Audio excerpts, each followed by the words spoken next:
कलम to correction रो प्रक्रिया ये नुआ सरकार हला पर आरंभ हला। आगुरु कौन होतला जे राजस्व रेकर्ड परिवर्तन करिया पे हेले लोकों को तहसील ऑफिस जावाक पड़ूला, वकिल नियुक्ति करने पड़ूला। जो प्रक्रिया को आम म्यूटेशन बोली कहूलु, आपण आवेदन करेंगे म्यूटेशन पर, तहसीलदार प्रोक्लामेशन करिवो, पुणी ऑब्जेक्शन आसीबो, पुणी हियरिंग हेबो एवं वर्ष वर्ष लगुला। ये सरकार हला परे आमे देखिलु जे हजार हजार संख्यार जो माने लैंड ओनर जमी मालिक से माने मृत हो गले एवं तांकर द्वितीय पीढ़ी तृतीय पीढ़ी ना संशोधन राजस्व रेकर्ड ही नहीं। तेणु ये कलम टू करेक्शन करिवार प्रक्रिया ये सरकार आरंभ कला। आमर तथ्य अनुसार 1,71,71,00,000 चाष प्लट ओडिशा रे अछि। तार अर्थ है 1,71,71,00,000 जमी मालिक अच्छा।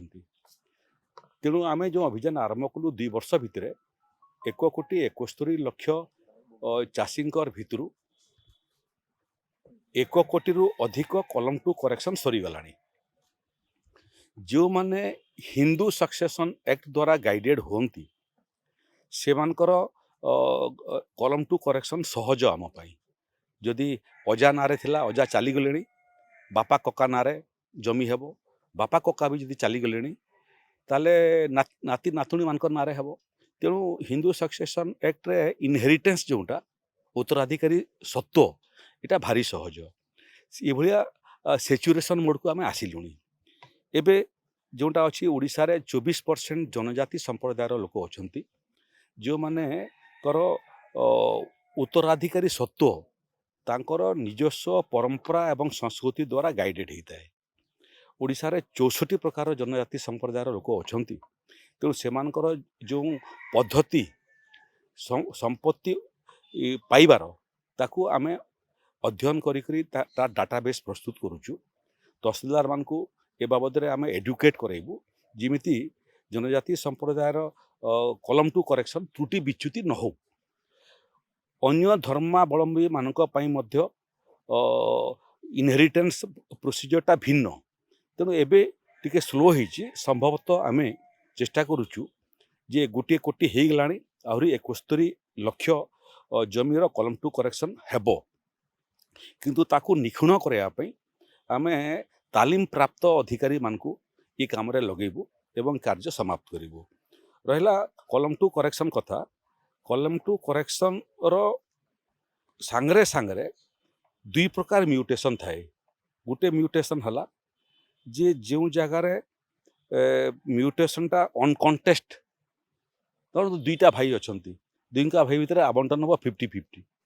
भौणी अच्छा 33%, 33%, 33% हेबो। किंतु जोटा जटिल विषय अच्छी कंटेस्टेड म्यूटेशन बोली कहूँ आम से भाया गुड़िए कंटेस्टेड म्यूटेशन केस बर्तमान जोटा ओडिशा रे पेंडिंग अच्छी ताकू मध्य तुरंत समाहित करने आम सब कलेक्टर मान निर्देश दौचु जे माने भिन्न भिन्न तहसिल को जाकरी ये अनकंटेस्टेड केस सबू समाधान करिबारे राजस्व अधिकारी मान तालीम देवे। तेणु आपको संभवतः कलम टू करेक्शन संपूर्ण भाव में समाप्त हो। जो मानकर कलम टू करेक्शन ही नहीं से मोर परामर्श जे से माने सीधा सड़क राजस्व विभाग पाखक मध्य लिखित आवेदन पठेई पारिबे।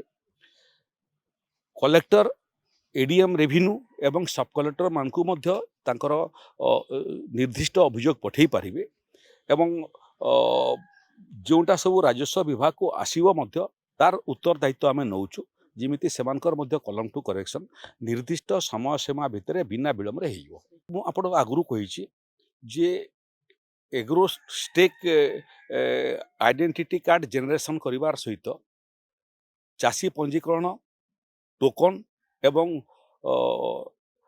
टेक रो कोनोसी संपर्क नहीं।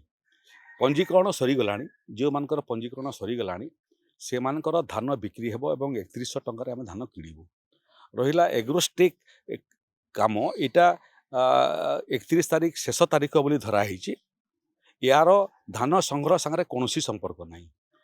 चाषी मानकू तांकर समस्त सुविधा जोटा मिले सरकारी सुविधा ताकू सहज करिया पई ये एग्रोस्टेक आइडेंटिटी कार्डर सिस्टम एग्रो कार्ड नथिले आपण जो चाषीर सुविधा मिलूँ धरतु आपन को बिहन मिलूँ आपन को सार मिलूँ आपन को पेस्टिसाइड मिलूँ आपन को सीएम किसान मिलूँ आपन को पीएम किसान मिलूँ ये सब जिमिति अणकृषक हड़प करेंगे ना से ये व्यवस्था जोटा चली 31 तारीख शेष तारीख बोली कहूँ आम किंतु शेष चाषी एग्रोस्टेक हवा पर्यंत आइडेंटिटी कार्ड हवा पर्यंत ये प्रक्रिया चलो 31 पर एक्सटेंशन हम 31 पूर्व आम देखुचु जे पंजीकृत होता चाषी मान भर केते जनकर एग्रोस्टेक कार्ड हो गला समाप्त नहेले पुणी डेट एक्सटेंशन हम से दिन पर्यंत एक्सटेंशन हम जिते दिन पर्यंत चाषी मान एग्रोस्टेक प्रक्रिया समाप्त होनी।